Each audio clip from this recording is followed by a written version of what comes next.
वाणी अमृतमय सुन जिनकी होती ब्रह्म को धारती नील की जय।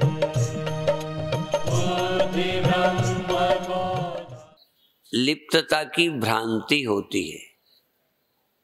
जैसे सूर्य का शीशे से सीधा कोई संबंध नहीं, अर्थात शीशे के मिरर के धर्म सूर्य को स्पर्श नहीं करते।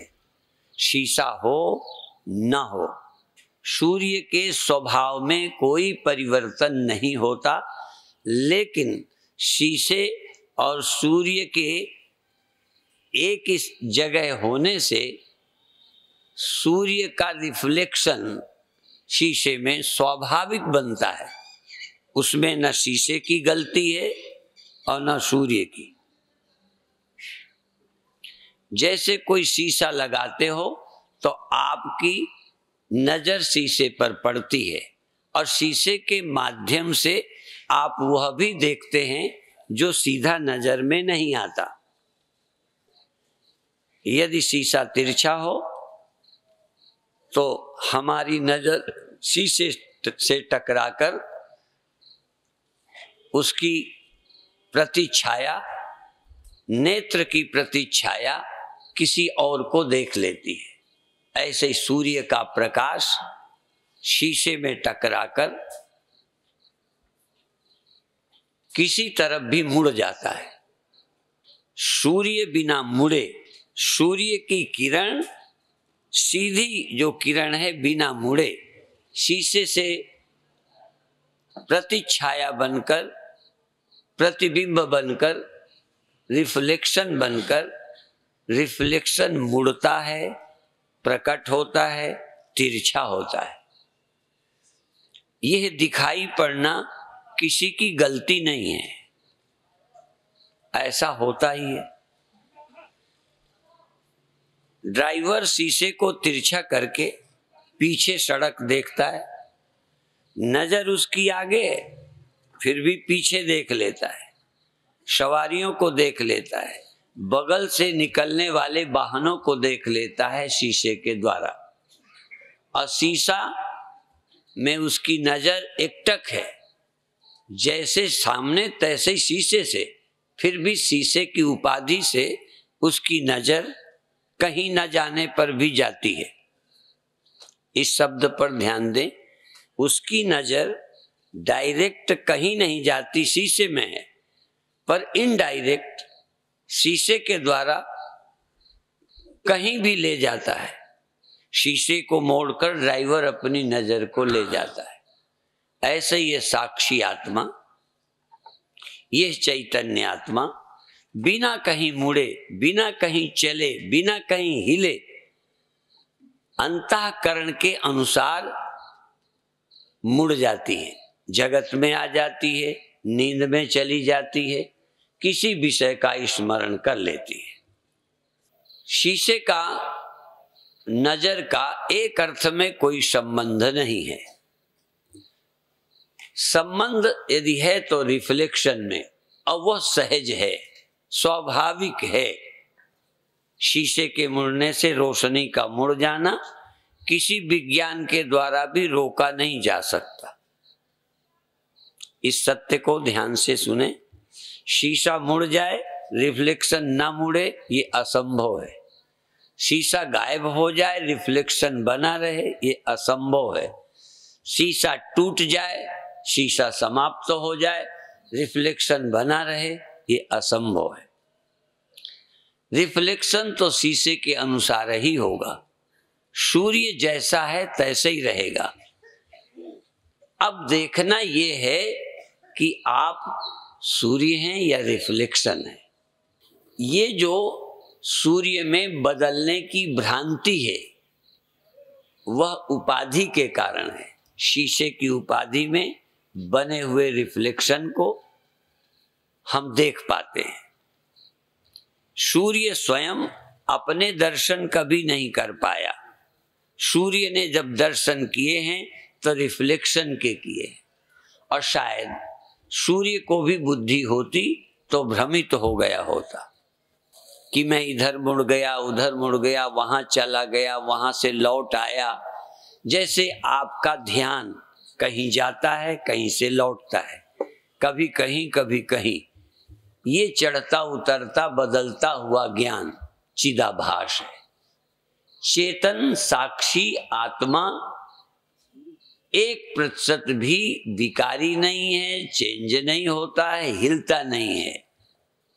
आत्मा सदा ही निर्लेप एक रस है। क्योंकि यदि ये भी कहो कि थोड़ी देर को विकारी हो जाता है तो शास्त्र के वचन का भी विरोध होगा। सर्वनिवासी सदा अलेप, शीशा में सूर्य, सब शीशों में सूर्य एक, और सब शीशों में अलिप्त, लेकिन रिफ्लेक्शन हर शीशे में शीशे के अनुसार धीमा, तेज, स्वच्छ, मलिन। और शीशा स्थिर तो रिफ्लेक्शन स्थिर, शीशा हिला तो रिफ्लेक्शन हिला। जो आपके अनुभव में आता है चेतन, आपके अनुभव में वो रिफ्लेक्शन है, और वो जगता है, सोता है। आप अपने जीवन में भी देखें तो ये जगना सोना उपाधि के कारण मालूम पड़ता है। सूर्य न जगता है न सोता है, अर्थात चेतन नहीं जगता, चेतन नहीं सोता, चेतन नहीं आता, चेतन नहीं जाता। फिर भी आने जाने की भ्रांति है, जगने सोने की भ्रांति है, लिप्त होने की भ्रांति है। यदि ये गहराई से नहीं समझते तो ये वेदांत के विपरीत है। इसलिए हम केवल साधना की बात नहीं करते, जरा ध्यान रहे। जहां साधना बहुत जरूरी है तो साधना से भ्रांति नहीं निकलती। इसलिए अन्य लोगों ने भी कहा, मैं भी कहता हूं, प्रमाण भी देता हूं, यह गुण साधन ते नहीं हुई। ये आत्मा अलिप्त और मुक्त साधनों से नहीं होती। साधनों से रिफ्लेक्शन एकाग्र हो जाएगा, स्थिर हो जाएगा, समाधि हो जाएगी, चित्त की चंचलता रुकी, आप ठहर गए, चिदाभास ठहर गया।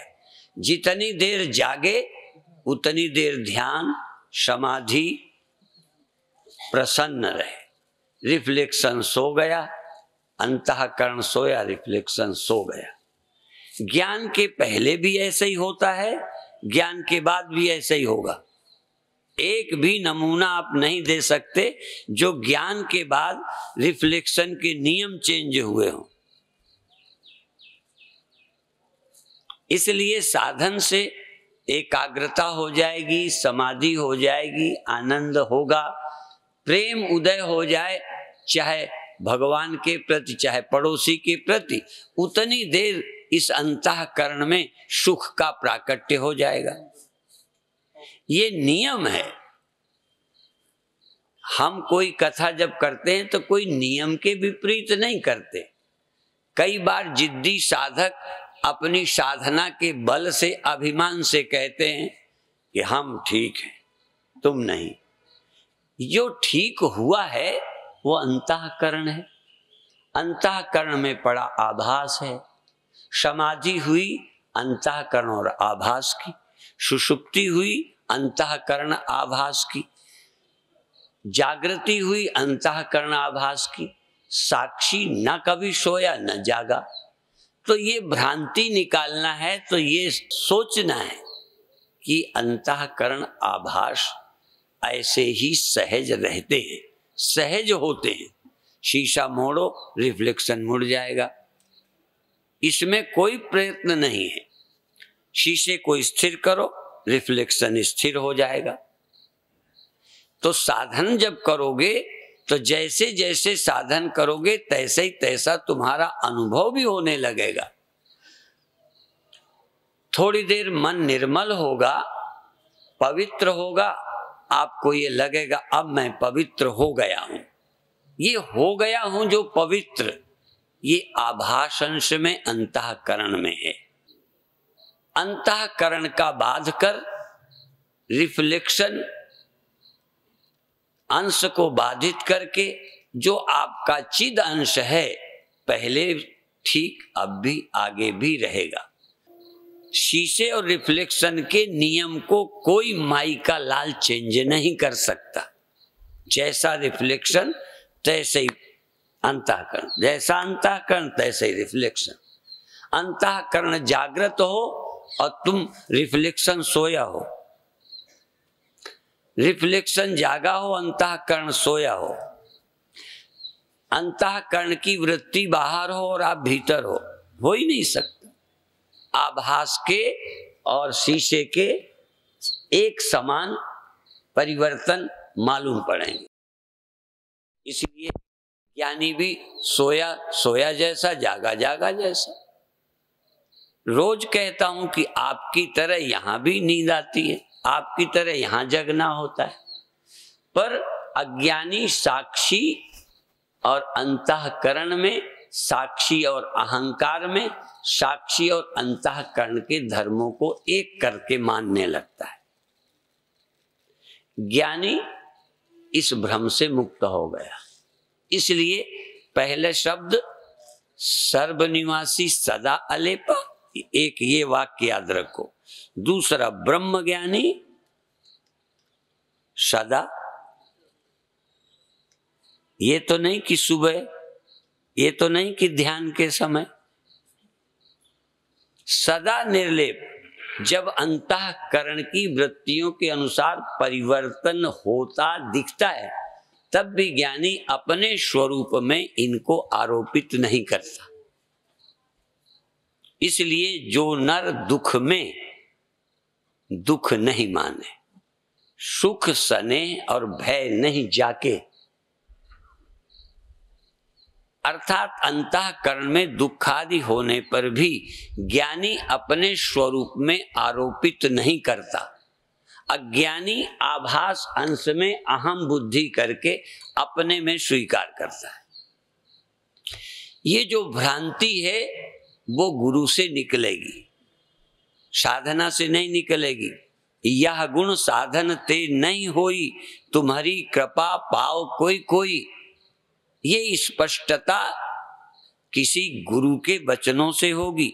ध्यान से आनंद मिलेगा, ध्यान से एकाग्रता होगी, ध्यान से पवित्र स्मरण से पवित्रता आएगी। जिसके साथ बैठोगे अंतःकरण वैसा हो जाएगा। इसलिए साधना बिल्कुल बेकार है ऐसा नहीं कहते।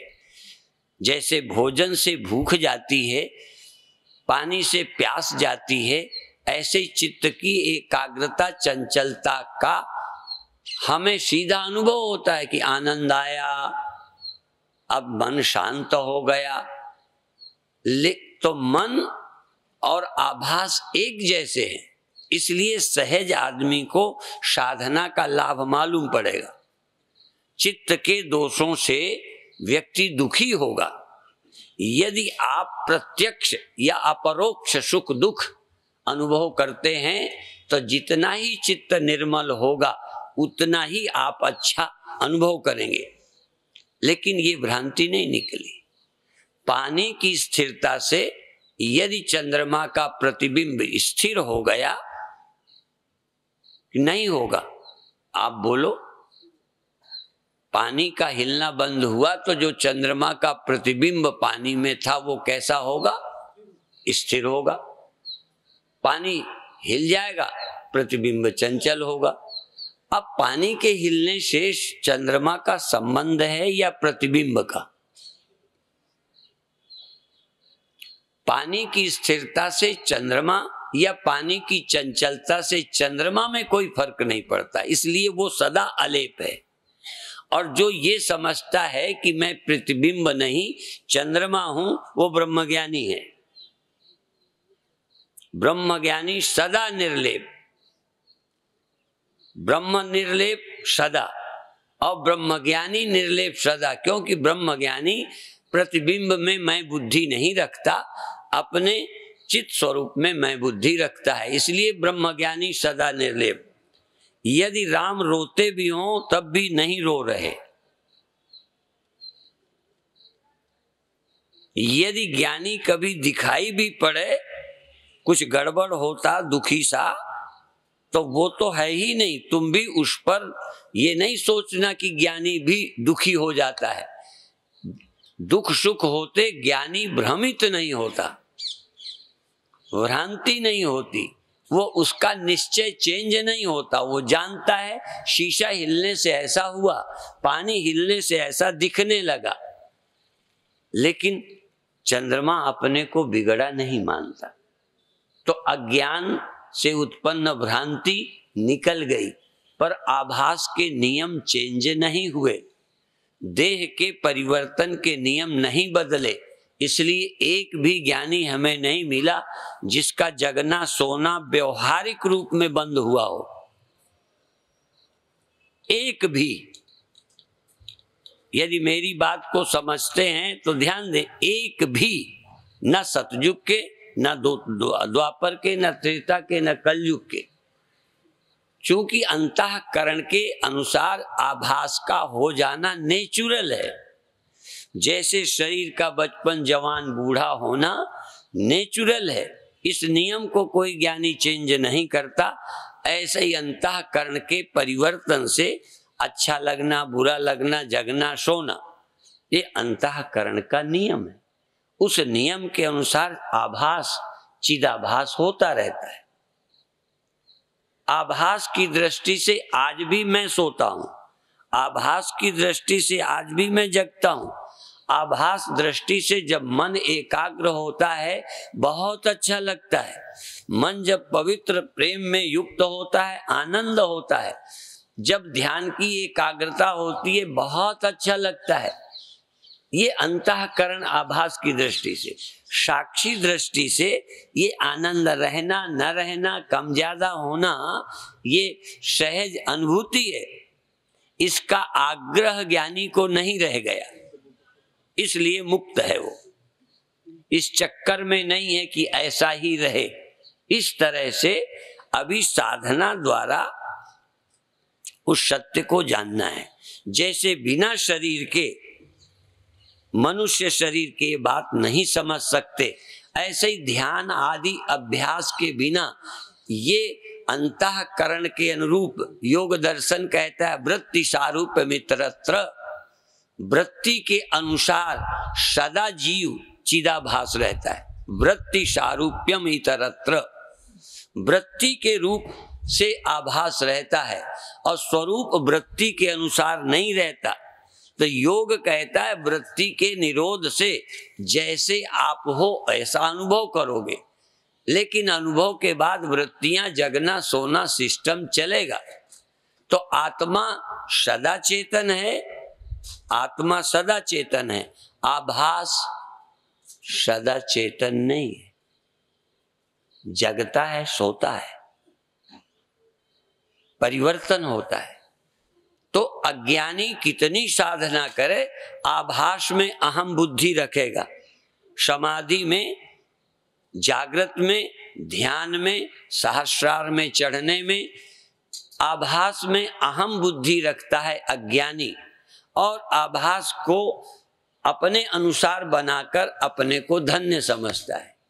ज्ञानी आभास में अहम बुद्धि का त्याग कर अपने शुद्ध चित्त स्वरूप में आत्मभाव करके व्यापक जानता है, अपरिच्छिन्न जानता है, जागृत स्वप्न आदि को कल्पित और अध्यस्त जानता है, अपने स्वरूप में किसी तरह का कभी परिवर्तन नहीं स्वीकारता। तो ज्ञान का क्या फल है, अभ्यास का क्या फल है? अभ्यास भ्रांति नहीं निकालता। भ्रांति निकालने के लिए गुरु वाक्य ही जरूरी है। जो लोग साधना पर ज्यादा गर्व करते हैं बहुत अच्छा है, जैसे मानव देह पर गर्व करना बुरा नहीं है, पर केवल मानव देह वाले गए गुजरे हैं सुअर गधा कुत्तों से भी।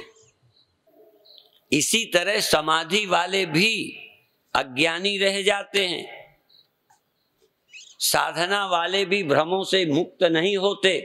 भ्रम से मुक्त होने के लिए गुरु ही चाहिए। इसलिए जे 100 चंदा उगवे सूरज चढ़े 1000 एते चांदन होंदिया गुर बिन घोर अंधार। गुरु बिन घोर अंधार, गुरु बिन समझ ना आवई, गुरु बिन सूरत न सिद्ध, गुरु बिन मुक्त न पावई। यहां तो नहीं कहा साधन से होता है। एक ओंकार सतनाम करता पुरुष निर्भव निर्वैर, अकाल मूरत अजूनी सैभंग गुरु प्रसाद। जब आद सच जुगाद सच है भी सच नानक, ये नहीं कि सुबह तो समाधि में स्वामी जी बहुत रहता है, अच्छा फिर गड़बड़ हो जाता। ये जो साधना के द्वारा समझना चाहेंगे वो सदा अपने को अलेप नहीं समझ सकते। अंतःकरण आभास में अहम बुद्धि रहेगी और उसके कारण कभी बहुत अच्छा ज्ञानी से भी अच्छे लगेंगे।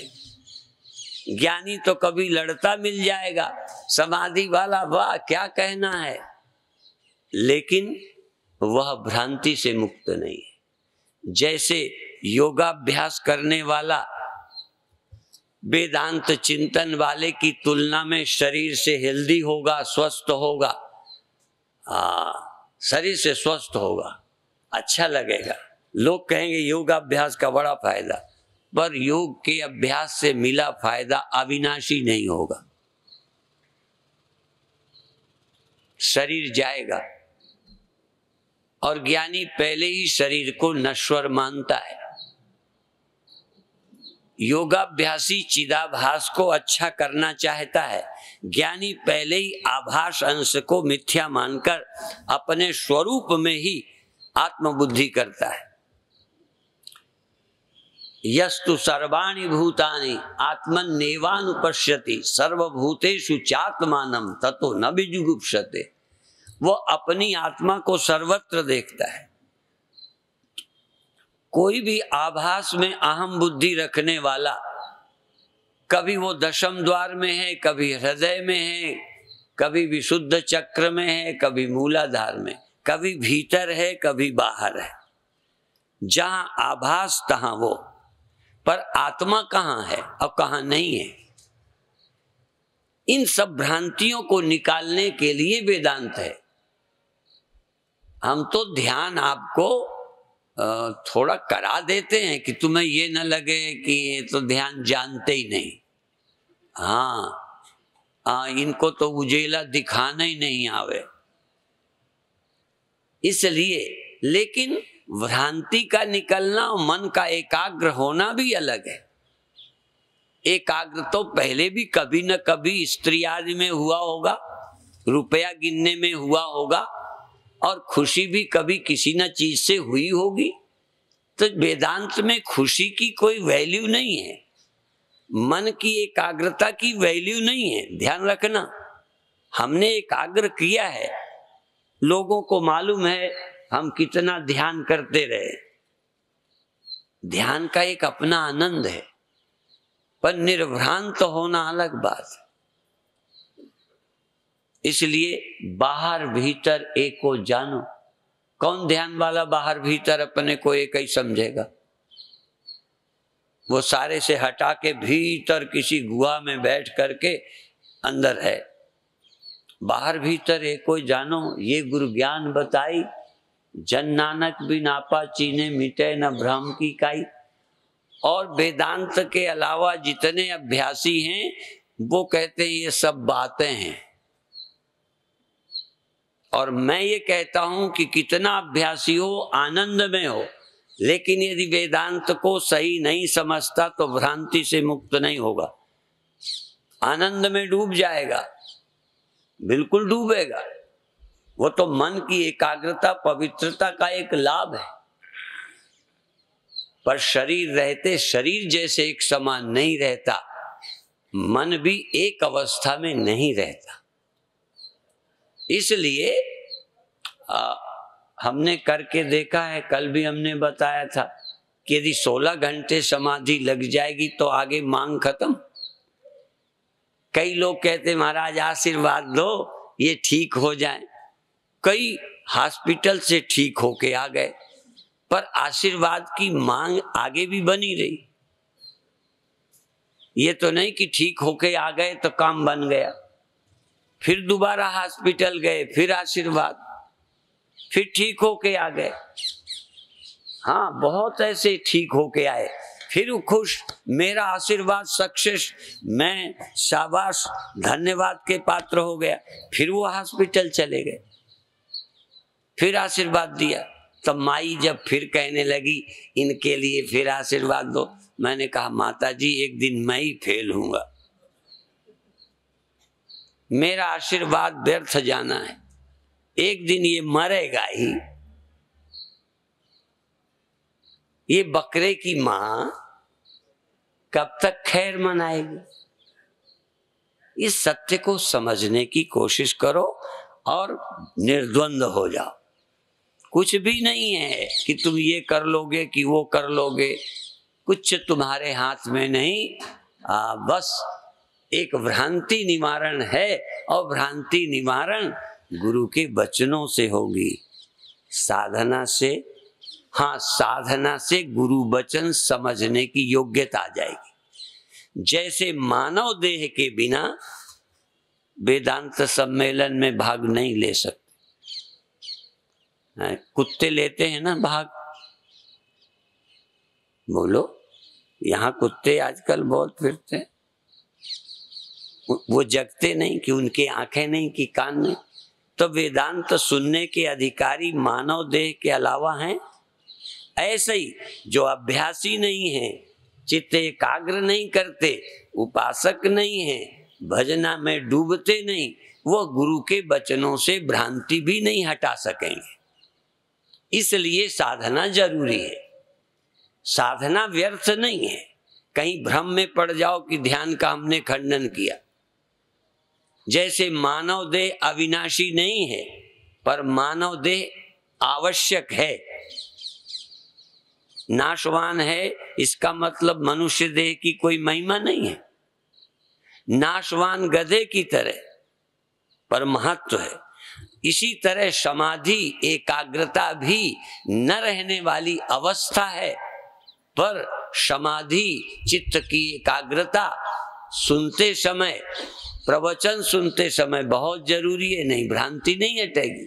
तुम्हारा मन घर में उलझा रहेगा, कैसे गुरु वाक्य समझोगे? इसलिए साधना व्यर्थ नहीं है। मानव शरीर व्यर्थ नहीं है, पर मानव शरीर व्यर्थ है कितनी जगह गुरुओं ने कहा है। यह व्यर्थ जा रहा है, तूने ये नहीं समझा तो व्यर्थ गया तेरा शरीर। ऐसे ही यदि समाधि भी लगी, चित्त निर्मल भी हुआ, आनंद भी मिला, जीवन तुझे धन्य भी लगने लगा। कल मैंने कहा था धन्य तो जब शादी होती है कुछ दिन बड़ा धन्य जीवन लगता है, तो ध्यान भी लगेगा, जीवन धन्य लगेगा, पर धन्य होगा केवल तत्वमसि महावाक्य द्वारा। इसकी जगह दूसरा वाक्य हो सकता है, तत् और त्वम पद के वाच्य अर्थ का त्याग करके। वाच्य, यह घड़ा है, यह मकान है, ये घड़ा है, ये सकोरा है। अब सकोरा और घड़े की एकता सीधा किसी को समझ नहीं है कि सकोरा और घड़ा एक है। हाँ, सकोरा और घड़े के नाम का रूप का त्याग करके, घड़ा नाम घड़ा रूप छोड़ दो। और वो छोड़ सकते हो कि नहीं? छूट सकता है कि नहीं? छूट सकता है। घड़े का, सकोरे का नाम सत्य है कि झूठ? अभी सकोरे का रूप मिटा दो, नाम गया। तो नाम रूप घड़े का, सकोरे का, उपाधि का, बनावट का, जिसका नाश होता ही है, जिस उपाधि का लय होता ही है, उस उपाधि को मिथ्या करके उस मिट्टी अंश को देखो दोनों में। ऐसे ही तत् और त्वम, तुम और वह, तुम और यह, इनकी नाम रूप का, अंतःकरण आदि उपाधि का और माया उपाधि का त्याग करके यह आत्मा ब्रह्म है, ब्रह्म ही आत्मा है, इस सत्य को समझो। कारण उपाधि और कार्य उपाधि, कभी कभी केवल पढ़ने से बात समझ में नहीं आती। समझ में आ जाए तब भी संदेह रहित नहीं होता, कहीं ना कहीं संशय बैठा रहता है। इसलिए जब करोगे, यदि आप इलाज न कराओगे तो एक भ्रांति रहेगी कि इन्होंने इलाज नहीं कराया, नहीं अमर हो जाता। इलाज करा लो, ठीक हो लो, फिर भी जब मरे तब समझ लेना कि ऋषियों ने ठीक कहा था कि शरीर अमर नहीं हो सकता। जिन्होंने इलाज नहीं किया, साधन नहीं किया, परहेज नहीं रखा, तो लोग कहते हैं कि अरे शरीर नाशवान है। कहते हैं अरे वो तो लापरवाह था। कई बार तुम लापरवाह हो तो निर्धन रहने के जिम्मेदार तुम अपने को मानोगे। लापरवाह आदमी को कहोगे वो जान के गरीब है, लापरवाह है। पर जो बहुत मेहनत करके ईमानदारी से नहीं हो पाए सो, तब तो मानोगे प्रारब्ध भी कुछ है। प्रयत्न के बिना आपके भ्रम नहीं टूटेंगे। आप जब तक साधन नहीं करोगे और मन की स्थिरता एक समान न रख सकोगे, तब लगेगा कि ये मन एक समान नहीं रहने वाली चीज है। एक समान तो आत्मा ही रहती है। जिनकी समाधि नहीं लगी, उजेला नहीं दिखता, वो उजेले को रो रहे हैं। जिनको उजेला दिखने लगा वो इस बात के लिए रो रहे हैं कि उसके आगे कुछ नहीं होता। और जो उजेला होकर बंद हो गया तो रोते हैं। क्यों? किसी न किसी अध्यस्त वस्तु को अधिष्ठान की तरह सदा देखना चाहते। मिट्टी की तरह घड़ा सदा रहे, भाई मिट्टी ही है, सदा रहेगा ही, पर घट उपाधि के रूप में सदा नहीं रहेगा। प्रकाश के रूप में, दृश्य के रूप में, मन के रूप में एक समान नहीं रहता। वो चित्त रूप से सदा ही एक समान है। एक समान ही जो है उसमें मैंपन जो कल्पित है, उसको कल्पित समझकर एक समान बनाए रखने की इच्छा का त्याग कर दे। दोनों शब्दों का प्रयोग होगा। घड़ा नाशवान है ये समझाना पड़ेगा, क्योंकि घट बुद्धि से बनाए रखने की इच्छा है, और मिट्टी दृष्टि से घड़ा मिट्टी ही है, नाश कुछ होता ही नहीं। इसी तरह से यदि आपकी चिन्मात्र बुद्धि अपने आत्मा में ही मैंपन है तो आप मरते ही नहीं, मर सकते ही नहीं। यदि मरते हैं तो आपने अपने को जाना ही नहीं। कैसे मरोगे, कैसे बदलोगे? तो शुद्ध जो तत्व है निषेधावधि, सभी अध्यस्त नाम रूप मन आदि का बाध करके या लय करके देख लिया क्या सत्य है क्या असत्य है, क्या बनने मिटने वाला है क्या सदा रहने वाला है, ये जानकर जीवन धन्य होता है। सम्मेलन का किनारा आ रहा है। कल प्रातः काल यह कार्यक्रम होने के साथ पूरा होगा। देखो दीपावली को पूरा होगा। ये बहुत अच्छा दिन चुना है महाराज जी ने। दीपावली हो जाए, अमावस्या को उजेला हो जाए, इस अज्ञान में, अंधकार में, अविद्या में जगत में एक बार ब्रह्म विद्या का उदय हो जाए, आत्म चेतना का उदय हो जाए, ब्रह्म चेतना का उदय हो जाए, तो अमावस्या अमावस्या ही न रही, अमावस्या भी मंगल में हो गई। तो अब आप थोड़ी देर अंतर्मुख होकर ध्यान करें।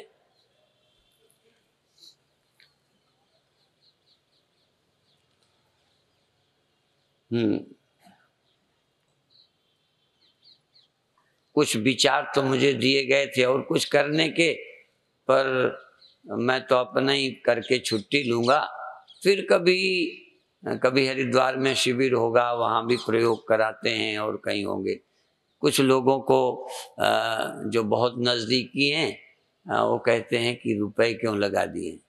अरे भाई, शामिल होने के तमाम तरीके हैं, और सेवादार होके शामिल हो जाओ। और वो तो इसलिए लगाया कि श्रोता कम आ जाते हैं।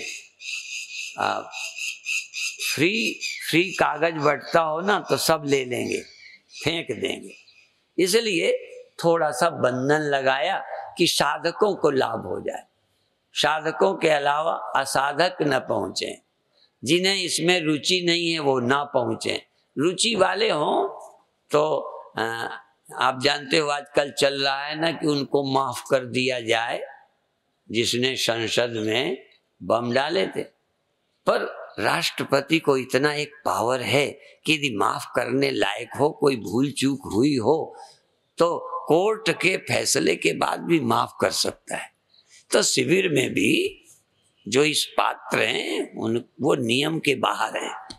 हाँ, अब बाकी नियम तो उन्हीं के लिए हैं। आश्रमों में लिखा रहता है 3 दिन से ज्यादा रहने के लिए अनुमति नहीं है, यदि रहना है तो प्रबंधक से अनुमति ली जाए। अब प्रबंधक देख लेता है रहने लायक है कि नहीं, 3 दिन में पता चल जाता है।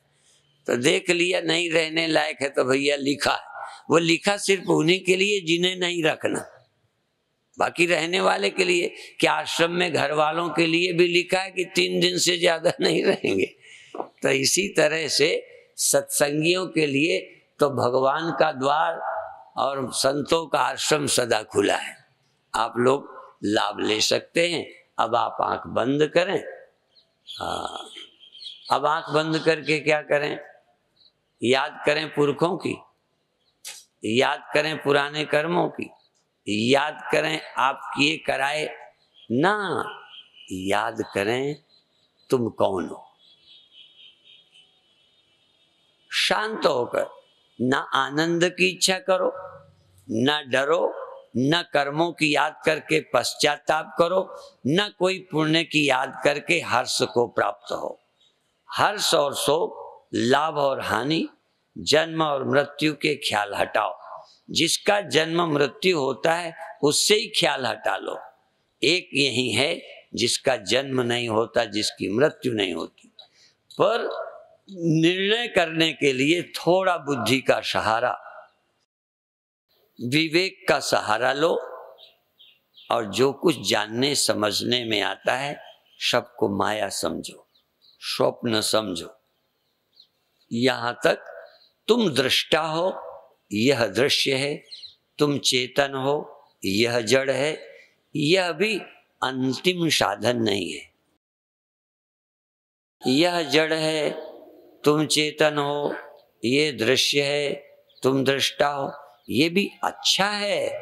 एक एक दवा खाते जाएंगे, छोड़ते जाएंगे, लेकिन तुम इधर हो, दृश्य उधर है, तुम भीतर हो, ये बाहर है, तुम मन हो, यह संसार है, चेतन यहाँ रहता है, जड़ उधर रहता है, चेतन व्यापक नहीं है, यही तो भ्रांति है।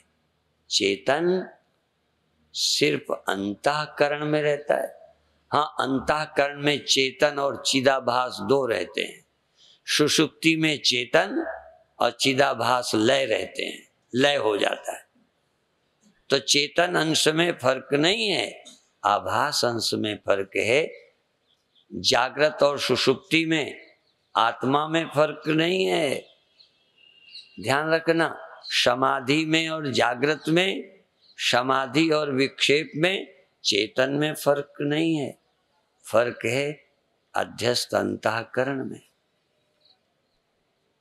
और जागृत और सुषुप्ति का, विक्षेप और समाधि का फर्क रहेगा, लेकिन चेतन में फर्क नहीं है, और तुम चेतन हो।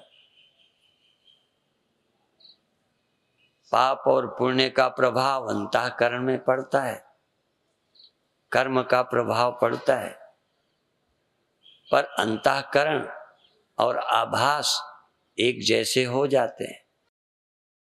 तुम अंतःकरण और आभास नहीं हो। आद्य जगत गुरु शंकराचार्य लिखते हैं, यथा दर्पणा भाव आभास हानिर मुखम विद्यते कल्पनाहीनमेकम तथाधि वियोगे निराभास को यह सनित्योपलब्धि स्वरूपो हमात्मा। जैसे शीशे के अभाव से मुख का अभाव नहीं होता, जो शीशे में मालूम पड़ता था, शीशे के अभाव से उसका अभाव होता है, मुख का नहीं। ऐसे ही बुद्धि के अभाव से जागृत का स्वप्न सुषुप्ति का अभाव होता है। तथा यथा दर्पणाभाव आभासहानिर् मुखम विद्यते कल्पनाहीनमेकम तथा धी वियोगे, ऐसे बुद्धि के वियोग होने पर निराभास को, यह बिना आभास का, बिना प्रतीति का मैं, बिना कल्पना का मैं, बिना निद्रा का मैं। हा, निद्रा तो बुद्धि की है, जगना बुद्धि का है, चेतन बुद्धि नहीं है। तुम चेतन हो, आभास नहीं, बुद्धि नहीं। तुम चेतन हो, निद्रा नहीं, सुषुप्ति नहीं। मिथ्या से एकदम नाता तोड़ लेना, और इस नाता तोड़ने में गुरु वाक्य विवेक बहुत सहायता करेगा। कैसे करना विवेक, क्या नहीं रहता। जैसे घड़ा और सकोरा की एकता में कौन अंश है जो भिन्न है? सकोरा और घड़े के अंश भिन्न है। इनकी आयु कम ज्यादा है, इनके रूप में फर्क है, पर स्वरूप में फर्क नहीं। ये विवेक से देखो किसमें किसमें फर्क है। और अभी अभी सोए थे, अभी अभी जागे, फर्क तो पड़ा। किस अंश में पड़ा? अंतःकरण अंश में, बुद्धि अंश में, आभास अंश में पड़ा। और आभास अंश बुद्धि के अनुसार दिखता है, पर आभास कोई वस्तु स्वतंत्र, कोई चेतन तो है नहीं। इसलिए अपने निर्विकल्प स्वरूप को जानो। थोड़ा कठिन है पर बड़ा हितकारी है। यह बात वैराग्यवान समझेंगे, जिन्होंने थोड़ी साधना की है वो समझेंगे, जिनका चित्त एकाग्र होता है वो समझेंगे।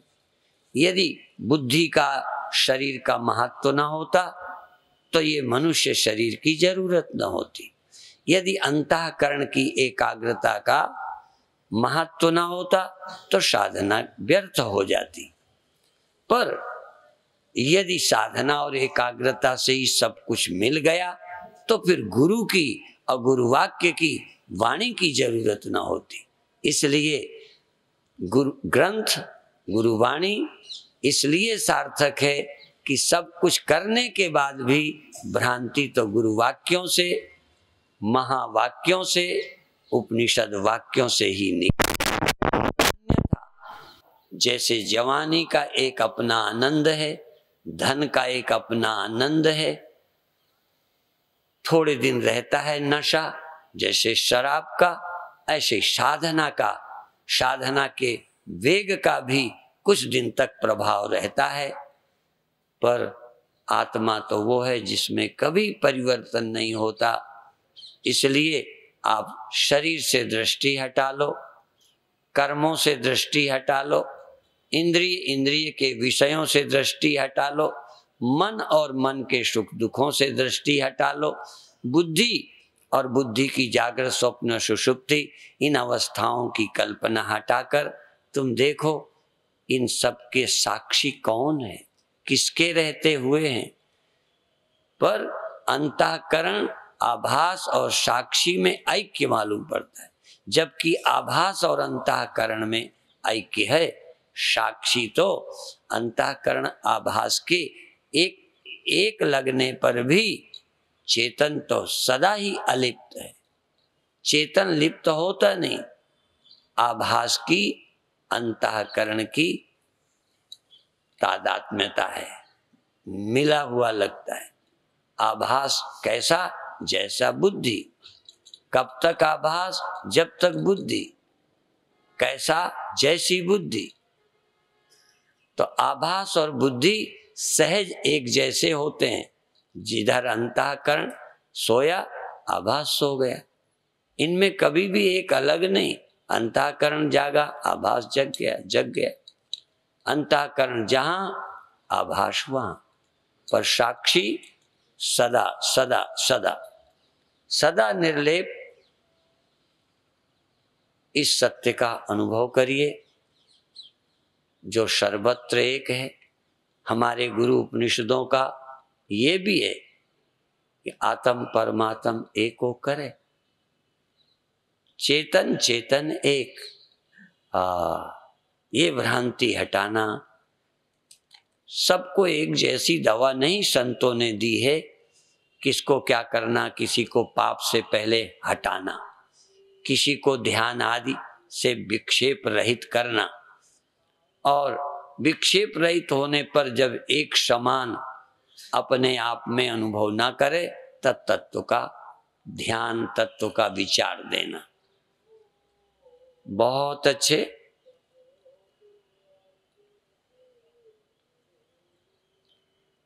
जहां भी चित्त तुम्हारा एकाग्र हो जाए उसमें दो अंश हैं, एक जो एकाग्र हुआ है, एक जो साक्षी है। मन कहीं जाए एक अंश है गया, आभास प्रकाश उधर ही चला गया जिधर अंतःकरण गया। साक्षी सदा अंतःकरण में है, इसलिए वो गया नहीं। आभास अंतःकरण मुड़े, आभास अंतःकरण गए, आभास अंतःकरण जागे, आभास अंतःकरण सोए। चेतन साक्षी सदा अलेप है और ब्रह्मज्ञानी अपना अहम, अपना मैंपन शुद्ध चेतन में रखता है, इसलिए सदा निर्लेप है। अंतःकरण देह में अपना मैंपन करके सदा अविनाशी है, कोई भी ज्ञानी स्वीकार नहीं कर सकता। देह में अहम करके अविनाशी नहीं है, मन में अहम करके दुख सुख रहित नहीं है। दुख सुख रहित तो चिद अंश में अपने अहम को करके है, जो उसका सच्चा ही स्वरूप है। ये कल्पना नहीं है, बल्कि कल्पना है सुख दुख, कल्पना है जगना सोना। ये माया है, ये माया के धर्म है, ऐसा लगेगा ही, पर फिर भी जैसा लगता है इसको मिथ्या जानो। मन की प्रतीतियों को मिथ्या जानकर अपने शुद्ध स्वरूप का स्मरण करो। इतना ही कहकर अभी समाप्त करते हैं। ओम शांति शांति शांति।